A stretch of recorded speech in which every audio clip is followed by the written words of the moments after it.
नमस्कार, गगरेट हलचल में आपका स्वागत है। तो आज हम आए हैं गोंदपुर बनेहड़ा लोहर पंचायत में, और यहाँ से उप प्रधान के लिए जो उम्मीदवार हैं उनसे करेंगे मुलाकात और उनसे बातचीत करेंगे किस विजन के साथ वो इस चुनाव में उतरे हैं और क्या उनकी सोच है, और इन्हीं सब मुद्दों को लेकर हमसे उनसे चर्चा करेंगे। तो हमारे साथ हैं गोंदपुर बनेहड़ा लोहर से उप प्रधान के उम्मीदवार राहुल ठाकुर जी। राहुल जी, आपका गगरेट हलचल में स्वागत है। स्वागत है जी, आपका भी दीपक जी। तो आप राजनीति में उतरे हैं और आपका क्या मुख्य उद्देश्य है?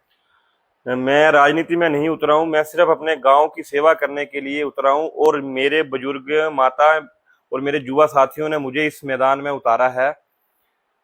कोई राजनीति करने के लिए नहीं, मैं सिर्फ सेवा करने के लिए उतरा हूं। जो हमारी पंचायत का एक स्ट्रक्चर है उसको चेंज करने की कोशिश से उतरा हूं। गोंदपुर बनेड़ा गांव में सबसे बड़ी समस्या क्या है जो आपको लगती है कि इसका निवारण होना जरूरी है? सबसे बड़ी समस्या मुझे ऐसा लगता है कि हमारे गांव का जो पंचायत घर है जी, वो काफी अच्छा और भव्य होना चाहिए। जो आजकल पंचायत घर बन रहे हैं उनके हिसाब से बनना होना चाहिए, क्योंकि हमारा जो पंचायत घर है पहले एक छत के ऊपर था, जो हमारा यहाँ पे डाकघर है उसके ऊपर था। अभी उसको वहां पे बुजुर्ग हमारे नहीं चढ़ पाते थे, उनका कोई काम होता था, तो अभी उसको एक सराय में शिफ्ट किया गया। वहां से वो हमारा ग्राम पंचायत का जो कार्यालय वो वहां से चल रहा है। जी, जी। तो मेरा मुख्य जो मेरी अपने उद्देश्य है कि सबसे जो अभी सरकार के नए स्कीम्स के तहत जो कार्यालय हम मिल रहे हैं वो बनाना हमारा मुख्य उद्देश्य है। जी, तो इसी के साथ गांव में पानी, सफाई और स्ट्रीट लाइट जैसी मूलभूत सुविधाएं को बेहतर बनाने की दिशा में आप क्या करेंगे? पानी की भी कुछ हमारे एरियाज हैं उनमें समस्या है, पर नालियों की समस्या तो हर वार्ड में है। जैसे हमारा वार्ड नंबर 2 है, वहाँ पे नालियों की समस्या है। पानी रास्ते पे है, रास्ते उससे खराब हो रहे हैं और वो गंदा पानी लोगों के घरों में जा रहा है। वो हमारी एक मुख्य समस्या है इस गांव की। उसका हल करने के लिए हम सबसे पहले उसका प्रयास करेंगे। अगर मेरे गांव की जनता आशीर्वाद देती है तो सबसे पहले मेरा मुख्य वो काम रहेगा कि उसका हल किया जाए, जैसे तैसे करके। अगर आप उप प्रधान चुने जाते हैं तो पंचायत में पारदर्शिता और लोगों की भागीदारी कैसे सुनिश्चित करेंगे? अगर मैं उप प्रधान चुना जाता हूं तो मैं लोगों को जो भी हमारा माध्यम है, जैसे हमारे वार्ड मेंबर होते हैं, हमारी एक बॉडी है, पंचायत से रिलेटिव लोग हैं, हमारे प्रचार प्रसार के बहुत अब साधन बन गए हैं, जैसे व्हाट्सएप है, हमारा फेसबुक है। तो उसके माध्यम से हम चाहेंगे हर लोग, हर हमारे जो यहाँ का एक एक बंदा हमारी पंचायत के साथ जुड़े, उसको पंचायत के कार्यों का पता चले, जो पंचायत में स्कीमें आ रही हैं उनका पता चले। और हम उस पर प्रयास करेंगे कि हर बंदा, जो हमारी ग्राम सभा होती है वो अभी तक जो भी है सक्सेसफुल उतने नहीं है, तो हम 100% कि हाँ उसमें 100% भागीदारी लोगों की, तभी हमें लोगों की समस्या का पता चल पाएगा। अगर वो हमारे पास ग्राम सभा में अपनी समस्या लेके आएंगे तो उसके लिए हम सुनिश्चित करेंगे जो हमारे वार्ड के सदस्य बन के आएंगे और हमारे प्रधान, जो भी हमारे जो बॉडी होगी एक पंचायत की, उनसे हम एक कमेटी बना के कार्य करेंगे कि लोगों तक ये प्रसार हमारा हो कि पंचायत की ये स्कीमें हैं और आपको पंचायत में आके ये स्कीम्स का लाभ मिलेगा। उसके लिए हम एक व्हाट्सएप हमारा माध्यम आजकल हो गया, तो उसके लिए हम प्रयास करेंगे कि लोगों को पता चले पंचायत में क्या हो रहा है, क्या सरकार की नई योजनाएं आई हैं जिनका लाभ उन लोगों को मिल सके। तो इसके लिए हम पहले तो हमारा एक माध्यम होता था जी, चौकीदार वाला। जी, ठीक है जी। अब तो हमारे माध्यम हो गए हैं प्रेस रिलीज, व्हाट्सएप, क्योंकि हमारे जो कुछ हमारे मुख्य चीजें हैं, जैसे हमारा राशन का डिपो है उसका भी एक ग्रुप बना हुआ है, तो उस पे इंफॉर्मेशन आती है जी आप राशन ले जाइए। तो क्या पंचायत भी इस स्तर पे कार्य कर सकती है, लोगों को अपने साथ जोड़ सकती है, सीधा वार्ड लेवल पर हमारे बन सकते व्हाट्सएप? बिल्कुल बिल्कुल बिल्कुल बन सकते हैं जी। पर वो बनेंगे तभी, अभी नया दौर डिजिटल युग हो गया है। जी, जी। तो मेरी तो लोगों से भी अपील रहेगी कि डिजिटल की साइड जमाना चला गया है। हाँ, अगर हमने अब पंचायत सूची, अपनी जो परिवार हिस्ट्री की सूची लेनी, वो भी आजकल डिजिटल हो गई है। कोई हमें एनओसी लेनी है, डिजिटल हो गई है। हमारे बोनोफाइड डिजिटल हो गए हैं, तो लोगों को अब डिजिटल वाले माध्यम से हम जोड़ सकते हैं। नहीं जी, अच्छा सुझाव है। अगर हर वार्ड का एक अपना व्हाट्सएप ग्रुप हो तो वो वार्ड सदस्य उसमें जो भी हाँ, स्कीमें आ रही हैं, जो कुछ भी है, वो उसमें आप प्रधान और उप प्रधान भी ऐड हों और उन तक आपकी बात पहुंचेगी। और बातें जब भी पहुंच सकती हैं, जैसे हमारे जो अभी तक मैंने देखा है 5 साल मैं अभी भी लोगों के बीच ही हूँ पहले से ही। जी, और ऐसा तो है नहीं कि वो पढ़ के आपको लिख के बताएंगे स्कीम्स। ब्लॉक में जो मीटिंग होती है वहां पे आपको वो बोल के दिखाएंगे ये स्कीम्स आई हैं, वो याद रखना प्रधान का काम है, उप प्रधान का काम है। तो वो लोगों तक प्रसार करना भी हमारा काम है। हम वहां पे सुन के आ जाएं और लोगों को ना बताएं तो वो फिर लोगों की कोई उसमें कोई गलती नहीं है, उन्होंने हमें चुन के भेजना है। वहां पे हमें चुन के भेज रहे हैं, वहां से जो स्कीम सरकार दे रही है या पता चल रहा है वो हमें लोगों तक पहुंचाना हमारा दायित्व बनता है। तो उसके लिए हम बिल्कुल कार्य करेंगे। जी, बड़ी अच्छी आपकी सोच है। और आजकल जैसे हम देख रहे हैं कि हर जगह नशे की बड़ी समस्या है, इसको रोकने के लिए आपका क्या दृष्टिकोण रहेगा? मैं तो पहले भगवान का थैंक्स करता हूँ, हमारे यहाँ पे नशा इतनी बड़ी समस्या नहीं है, पर हम चाहते भी नहीं है यहाँ पे नशा फैले। उसके लिए हम लोगों को जागरूक करेंगे, हमारे युवा साथी हैं जो, उनको हम जागरूक करेंगे खेलों के प्रति। उनका जो भी हमारे से बन पाएगा, जहां जहां भी उनकी हेल्प करने की बात होगी, मैं अगर पंचायत में आ गया हूं तो उसके पूरी कोशिश के साथ उनके लिए कार्य करूंगा। जिस लेवल तक जाना पड़ेगा जाएंगे। ग्राउंड्स हमारे अच्छे हैं, यहाँ पे बहुत बड़ा ग्राउंड है, उस पे लोग बच्चे हमारे जो आते हैं उनको हम प्रेरित भी कर रहे हैं, अभी आगे भी प्रेरित करेंगे उनको। जहां तक हमारी लेवल, जिस लेवल तक उनको जरूरत पड़ेगी हम वहां तक उनका साथ देंगे। युवा वर्ग खेलों की तरफ जाएगा तो बिल्कुल नशे से दूर रहेगा वो।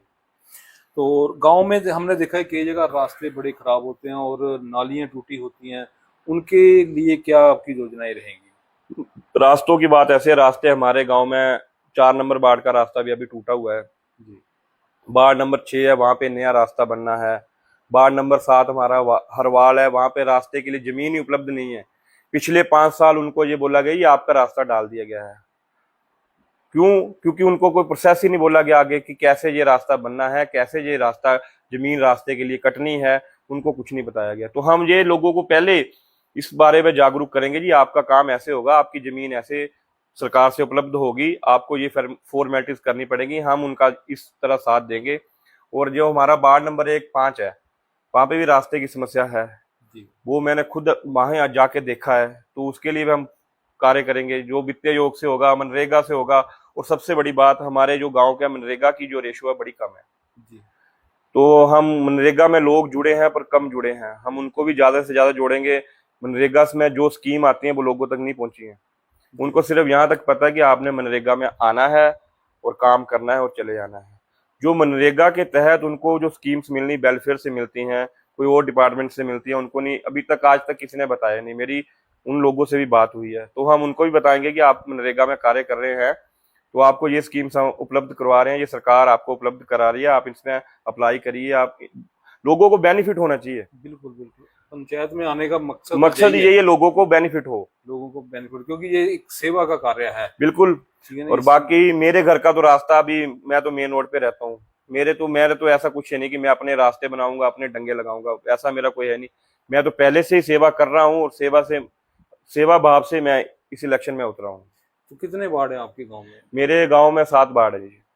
तो लगभग हर वार्ड की कोई ना कोई समस्या होगी। हाँ, हर वार्ड की कुछ ना कुछ समस्या होती है। हमारा 1 नंबर वार्ड है, वो मेन रोड पे है, पर उसपे भी नाली की समस्या, पानी की समस्या, रोड टूटा हुआ है। वार्ड नंबर हमारा 2 है, वहां पे तो आपने देखा ही होगा, हाल बहुत खराब है। वो एक पानी की समस्या काफी सालों से है, उसके लिए हम बिल्कुल, वार्ड नंबर 2 और 4 के बीच का एक रास्ता है, तो उसका हम जैसे भी उसका हल होगा, क्योंकि बहुत लोगों ने हमें बोला है कि इसका हल करना है, तो हम जिस भी सरकार से, डीसी साहब से, एसडीएम सर से, जिससे भी उसका हल होगा, हम जरूर उसका सबसे पहले हमारा कार्य वही रहेगा कि हम उसका हल करें। तो बाकी वार्ड्स ठीक हैं? बाकी वार्ड्स में भी कुछ समस्या है। वार्ड नंबर हमारा 4 है, वहां पे रास्ता बनना है, क्योंकि रास्ता वहां पे इसलिए नहीं बन पा रहा है, लोगों के घर नीचे हैं और रास्ता ऊंचा हो जाएगा, तो उसका भी ऑब्जेक्शन है। उस पर भी हम लोगों से बातचीत करेंगे, उनको समझाएंगे, उस पर भी कार्य करेंगे। वार्ड नंबर हमारा 6 है, वहां पे घर है, कम से कम हमारे वहां पे 20 घर है, उनके लिए रास्ता आज तक उपलब्ध नहीं हुआ है, तो उसके लिए हम कार्य करेंगे। वार्ड नंबर हमारा 1 है, यहाँ पे 3 वार्ड नंबर में भी है रास्ता जो अभी तक नहीं बन पाया है। और मुख्य जो हमारे सड़क गनारी को जाती है जी जी, धर्मा मोहल्ला में, वहां पे घर हैं, उन घरों को आज तक रास्ता नहीं मिला है। वो खड वगैरह आती है तो वो उस आर पार नहीं कर सकते हैं, उन घरों के लिए भी हमने रास्ते के लिए सोचा है कि वो रास्ता भी हम बनाएंगे। वहां के लिए तो पुल भी प्रस्तावित था ना? पुल बन के तैयार है, अभी खड़ा है जी। देखो अभी सरकार क्या करती है, काम रुका हुआ है जी। तो देखो उसके लिए हम उससे प्रयास करेंगे, सरकार उस पुल को जल्दी से जल्दी चालू करे लोगों को, हमारी पंचायत के लोगों को सुविधा मिले। बाकी पंचायतों में हुई घनारी जैसे हमारा वो हाँ, हमारा तहसील तहसील घनारी वाव में हमारा मुख्य रास्ता है। है। हमारा जो बनेड़ा स्कूल से नंगल को जाता है वो मुख्य रास्ता है। उसके लिए भी हम सरकार को प्रस्ताव भेजेंगे कि हमारे यहाँ पे पुल का निर्माण किया जाए, ताकि हमें बरसात में कोई दिक्कत परेशानी का सामना ना करना पड़े। जी जी। तो इसी के साथ जैसे किसानों को जंगली जानवरों और फसलों को नुकसान होता है, तो उनकी समस्या को राहत दिलाने के लिए आप क्या? किसानों के लिए हमारी सबसे बड़ी, हम सरकार से मांग करेंगे हमारे यहाँ पे एक गौशाला का निर्माण किया जाए। और जो जंगली जानवरों का सवाल है उसके लिए सरकार अभी बाढ़ जो हमारी लगती है खेतों को, उसके लिए राशि उपलब्ध करवा रही है। पर वो शायद हमारे लोगों को आज तक किसी ने बताया नहीं। हमारी जो पंचायत के प्रतिनिधि थे उन्होंने नहीं बताया कि सरकार से इसमें अनुदान राशि मिलती है बाढ़ लगाने के लिए। तो हम वो भी लोगों को स्कीम बताएंगे, जी आप अपने जो खेत है, आपके कृषि वाली भूमि है, उसको कैसे आप बाढ़ लगाएं, किस प्रोसेस से लगाएं, सरकार उसमें अनुदान दे रही है, सब्सिडी दे रही है, उसके लिए हम प्रेरित करेंगे उनको। और जंगली जानवर, हमारा ऐसा कुछ एरिया है जहाँ पे जंगली जानवर हैं, तो जंगली जानवरों से नहीं, आवारा पशुओं से जहाँ पे हमारे लोग ज्यादा परेशान हैं। तो जैसे आपने बात की गौशाला की, लेकिन हमने देखा है कई गांव में गौशाला बनी हुई है, लेकिन वहां पर तो ना तो गौएं हैं ना कुछ है। जैसे अब नगड़ों में ही देख लो, एक गौशाला इतने पैसा तैयार करके बनी है, लेकिन वो व्यर्थ है, किसी काम की नहीं है। मैं आपकी बात से सहमत हूँ। और हमारे बांदू में एक गौशाला भी बनी है, वो अभी संचालित है, किसी ट्रस्ट के द्वारा, किसी ऑर्गेनाइजेशन के द्वारा चल रही है। वो अब उनकी पंचायत में उस मुद्दा क्या है कि वो क्यों नहीं चल पा रही है, क्या वहां पे दिक्कत परेशानी है, कोई डॉक्यूमेंटेशन का कार्य अटका हुआ है, कोई जमीन का कार्य अटका हुआ है, ऐसा हम नहीं चाहेंगे। पर जो हम को कार्य करेंगे वो पहले सबसे एनओसी लेके, लोगों को अपने विश्वास में लेके कार्य करेंगे। अगर पंचायत से, पहले तो हमारी कोशिश रहेगी पंचायत उसको खुद चलाए। अगर पंचायत नहीं चला पाएगी तो हम किसी ऑर्गेनाइजेशन को, किसी ग्रुप को, किसी हमारी संस्था को उसको चलाने के लिए बिल्कुल एनओसी देंगे, उनसे रिक्वेस्ट करेंगे, उनको लेके आएंगे कि हमारी गौशाला को चलाएं। तो इसी के साथ जैसे गांव में खेतों में सिंचाई के लिए बड़ी मुश्किलें हमने देखते हैं, कहीं रिगे नहीं है, कहीं वो डिग्गियां नहीं है पानी की। ऐसी कोई समस्या आपके गांव में? समस्या, हमारा हरवाल जो क्षेत्र है वहां पे रिग की जरूरत है। कुछ हमारा एरिया, वो हरवाड़ हमारा एरिया ऐसा एरिया है कि वहां पे पानी की समस्या तो मेरे को कम दिखाई दी है, पर वहां पे सिंचाई, जो सिंचाई वाली भूमि है वो ज्यादा है। वहां पे एक रिग की जरूरत है और हम सरकार से मांग भी करेंगे, प्रस्ताव भी भेजेंगे उनको। जी। जो हमारे से बन पाएगा अब हम उसके लिए करेंगे। तो इसी के साथ जैसे गांव में गरीब और जरूरतमंद परिवारों तक सरकारी योजनाएं सही तरीके से नहीं पहुंच पाती, उसके लिए आपकी क्या प्राथमिकता रहेगी? ये बिल्कुल सही बात है। अभी मैं डोर टू डोर प्रचार कर रहा हूँ, तो मुझे कुछ ऐसे लोग मिले हैं जिनको सरकारी योजनाओं का लाभ नहीं मिला। उनके, हमारी बहनें हैं, उनकी शादियों के लिए जो अनुदान राशि मिलनी थी वो पंचायत के सहयोग या नहीं सहयोग के कारण उनको नहीं मिल पाई, उनको बताया नहीं गया। ऐसे मेरे को हमारे जो गांव की माता बहनें, उन्होंने मुझे बताया है, 3-4 लोग जो मुझे मिले हैं जिनको ये राशि अनुदान में मिलनी थी, पर वो उनको नहीं मिल पाई, वंचित रह गए उससे। पर हमारा ये प्रयास रहेगा, जिसके हमारे घर में, मतलब हमारे गांव में जिस लड़की की शादी होगी, हमारी सिस्टर की जिसकी भी शादी होगी, हम सबसे पहले जाके उनको इस योजनाओं के बारे में बताएंगे और उनको साथ लेके मदद करवाएंगे जहां तक हो सकेगा। खुद हम साथ चल के उनके, जो उनकी मदद होगी हम करवाएंगे। और भी अन्य कई स्कीमें बहुत आती स्कीम है, हैं, मुख्यमंत्री शगुन स्कीम है, प्रधानमंत्री जी की शगुन स्कीम है, लोगों तक पहुंचती ही नहीं है। पहुंच पाती हैं। क्या कारण रह जाते हैं? कारण सर ऐसा है कि अभी टेक्नोलॉजी चेंज हो गया सारा कुछ, लोगों के पास इतना टाइम नहीं है, लोग इतना इंटरेस्ट नहीं लेते हैं, क्योंकि इंटरेस्ट इसलिए नहीं, लोगों की एक धारणा बन गई है कि पंचायत कुछ नहीं करेगी। पर उस धारणा को चेंज करने के लिए ही इस बार मैं मैदान में आया हूँ। और मुझे, क्योंकि जो गरीब लोग हैं वो थोड़े इन चीजों से दूर रहते हैं, सोशल मीडिया बिल्कुल से भी बिल्कुल दूरी रहती है उनसे, तो वो उनको पता ही नहीं चलता, वो तो अपने हम काम में व्यस्त रहते हैं। बिल्कुल रहते हैं व्यस्त। पर आजकल ऐसा है कि अगर हमारे घर में 5 लोग हैं तो कोई हमारा एक, जो मतलब हमारे घर का एक मेंबर है, वो सोशल मीडिया के साथ हल्का फुल्का जुड़ा रहता है। तो हम उस सोशल मीडिया का, सबसे पहला तो ये एक माध्यम, एक सबसे आसान और सरल माध्यम है लोगों से जुड़ने का, तो इसलिए हम उस पर लोगों को अवेयर करेंगे, उनको हम जोड़ेंगे। पर हम हमारी तरफ से जो भी, हमारे तो ये है कि हम एक जंग एज में हैं, हम भाग सकते हैं, लोगों के पास जा सकते हैं, और 5 साल हमने यही काम करना है। हमें इसमें कोई दिक्कत नहीं है, किसी के घर पे कोई दिक्कत परेशानी होगी, हम खुद सबसे पहले जाके उनके पास कार्य करेंगे। तो जैसे चुनाव आते हैं तो लोग बोलते हैं भी जी, जो भी उम्मीदवार होता है वो बार बार हमारे घर आते हैं, बार बार हमें मिलते हैं। लेकिन जैसे चुनाव हो जाते हैं, चुनाव जीत जाते हैं, उसके बाद नेताओं तो नहीं मिलते, इसी साथ जो गांव के प्रतिनिधि हैं वो भी बड़े कम मिलते हैं। तो ऐसी स्थिति में आपकी क्या राय रहेगी? मेरी राय तो इसमें कुछ नहीं, मैं अपनी राय दूंगा, पर मैं अपने बारे में बोल सकता हूँ। मैं 5 साल से जनता के बीच में ही हूँ और आगे भी मेरा ऐसे ही निरंतर कार्य जारी रहेगा।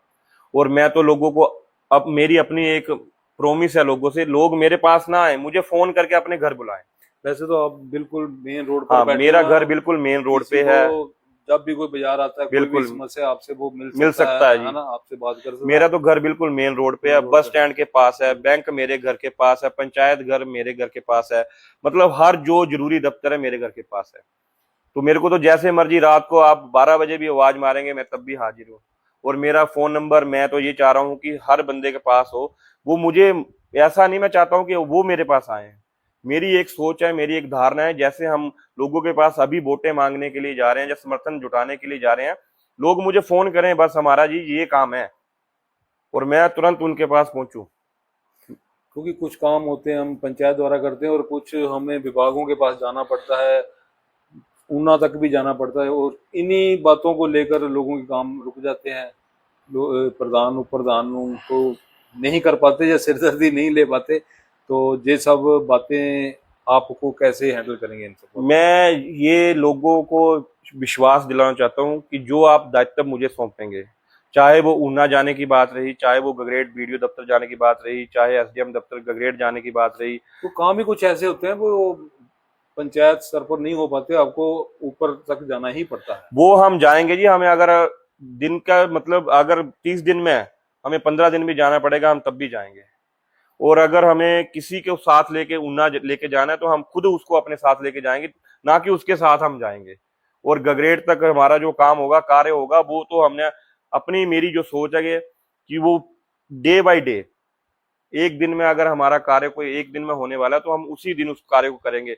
जैसे हमारा वेलफेयर का दफ्तर है अम्बा, तो अभी पिछले जो हमारी धारणा है, जब जो सिस्टम है कि लोग आते हैं पंचायत में साइन करवाते हैं, फिर वो किसी और को पूछते हैं, फिर अम्ब पहुंचते हैं, हम वो भी एक उसमें भी चेंज करने की कोशिश करेंगे कि आप मुझे अगर उप प्रधान के पद पे समर्थन देते हैं तो मैं खुद वो कार्य आपके करूंगा। आप मैं सिर्फ अपने घर से फोन करना है जी, हमारा ये डॉक्यूमेंट है या हमारा ये कार्य है, हमें पेंशन लगनी है, आपने लगवानी है जी, कैसे करना है वो हम खुद करेंगे।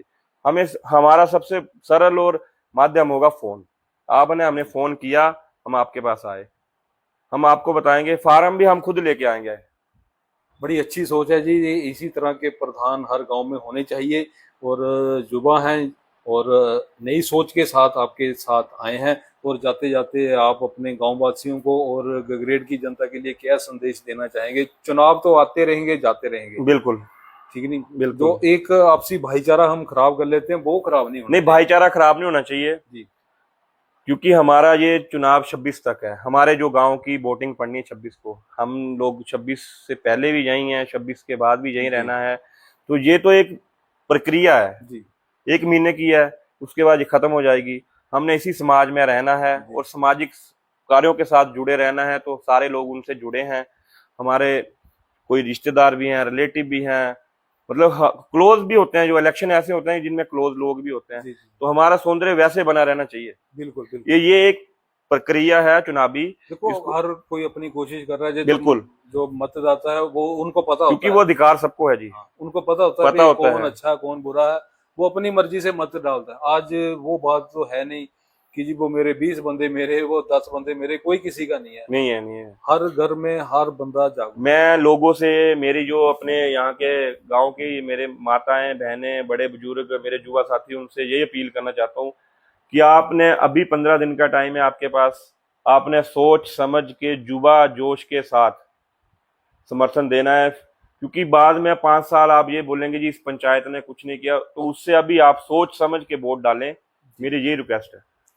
जी बहुत बहुत अच्छा लगा आपसे बात करके। तो ये थे हमारे साथ राहुल ठाकुर जी, ये गोंदपुर बनेड़ा लोर से ये उप प्रधान का चुनाव लड़ रहे हैं। और आज हमने इनसे मुलाकात की, इनसे बातचीत की और बड़े अच्छे इनके विचार लगे, बड़ी अच्छी सोच है। अगर इसी तरह की सोच हर गांव में, हर पंचायत प्रधान उप प्रधान की हो तो मैं नहीं समझता भी किसी भी गांव में विकास कार्यों में कोई रुकावट आए, क्योंकि ये पंचायत से ही हमारा जो विकास कार्य जो शुरू होते हैं, पंचायत से फिर विधानसभा तक, फिर ऊपर देश तक, तो ये एक कड़ी है, एक सिस्टम है जो कि चलता है। और अगर हमारी पंचायत ही कमजोर रहेगी, वहीं पर काम नहीं होंगे, तो हम चाहे किसी को भी दोष दें उससे हमें कोई लाभ नहीं होने वाला।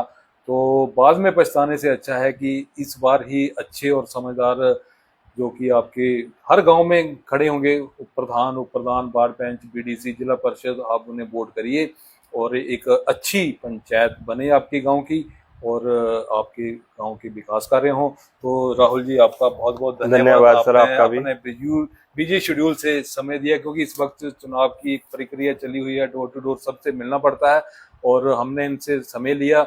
तो गगरेट हलचल की तरफ से आप सबका धन्यवाद। और इसी तरह हम फिर किसी नए साथी के साथ आपको रूबरू कराएंगे। तब तक के लिए नमस्कार।